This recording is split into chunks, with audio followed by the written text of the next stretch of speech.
How's it going, y'all? It has been Aqua, and I am here at the Apple Store to check out the new 14 and 16-inch MacBook Pros, which just launched today. All right, so here is the new MacBook Pro 14-inch on the right, and then the previous MacBook Pro M1 13-inch on the left. The new keyboard has a black background, which looks really nice and definitely aesthetically separates it from the 13-inch. And side by side, of course, the 14 inch is bigger, but it didn't feel that much bigger really than the 13 inch, but it definitely felt thicker. And because it has smaller bezels, the screen just feels a lot bigger than the 13 inch. I was able to open up this MacBook Pro with one hand. I was really excited about that. And it feels incredibly sturdy. Like the build quality is definitely something that they focused on here. While it is chunkier, it is thicker and heavier and all that, it definitely feels incredibly well made. Definitely on par with any other MacBook Pro that I've used from Apple before. Can we talk about this display for a second? Because this is the most beautiful display that has ever come to the MacBook Pro or any Apple laptop. So it's like having one of the really massive $5,000 XDR displays in this tiny 14-inch or 16-inch form factor. Doing some quick scrolling tests and just testing out the ProMotion 120 Hertz variable refresh rate display. I mean, this thing feels really, really fast, not just because of the processor, but also because the ProMotion just makes everything feel a little bit smoother. And here's just a quick test where I opened up every single app at the same time because I love to do that on these M1 processors.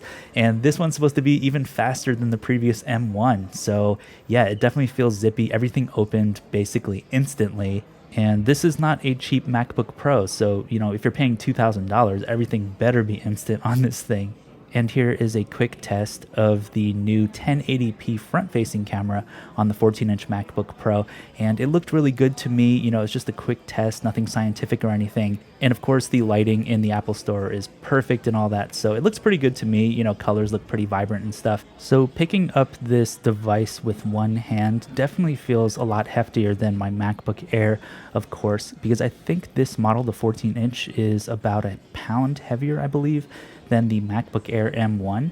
But check this out, we finally have the card reader back, we have HDMI, a third Thunderbolt 4 port on the right side of the device, and then on the left side we have the MagSafe adapter for charging, two more Thunderbolt 4 ports, and a headphone jack.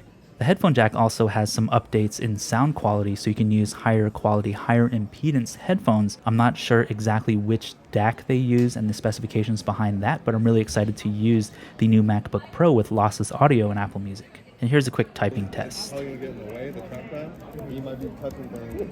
Yeah, it's a big trackpad. Very big trackpad. Like that one looks good. Yeah, I'll probably do the 14. Here's another view of the 16-inch MacBook Pro on the right. And then we have in the middle there the 14-inch new MacBook Pro, 13 inches on the left there. So you can kind of see the size difference between the three models. And the 16-inch just feels massive to me. It's a little bit too big for my personal taste, but I can see how this would be an amazing machine for a lot of people with the more screen real estate. The 16-inch also has higher specs than the 14-inch at the base model. And of course, you can just keep adding to the processor and to the RAM and memory and all that stuff. But the port selection is the same on both the 16-inch and the 14-inch. So the biggest difference between these two machines is, of course, the size and the weight, because the 16-inch definitely felt a lot heavier even than the 14-inch. I personally like the 14-inch, and even the 13-inch is plenty of screen for me, especially when I'm on the go. But this display on the 16-inch is just dramatically beautiful. And looking at these devices from the side, these new MacBook Pros look like a throwback to, that kind of 2014, 2013, or whatever those PowerBooks and older MacBook Pro designs came out. It has a boxier design, it has harder edges on the side, just barely rounded, and this 16-inch is just incredibly heavy and, again, just a little too big for me, but it is a beautiful machine, and that display is just absolutely stunning. And here is a quick test of the front-facing camera on the 16-inch MacBook Pro.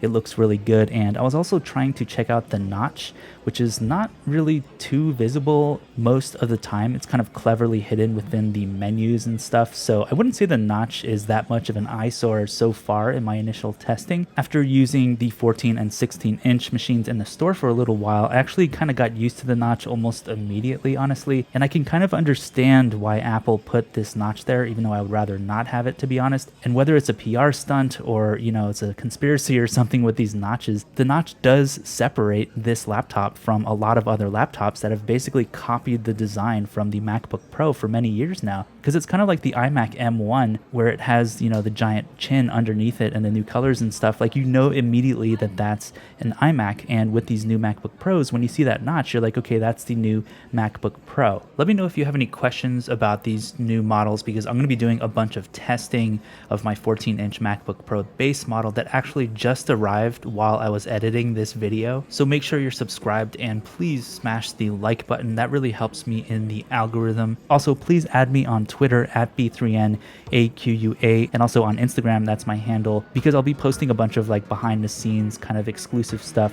to my Twitter and Instagram. So thank you so much for watching, and I will see you in the next video.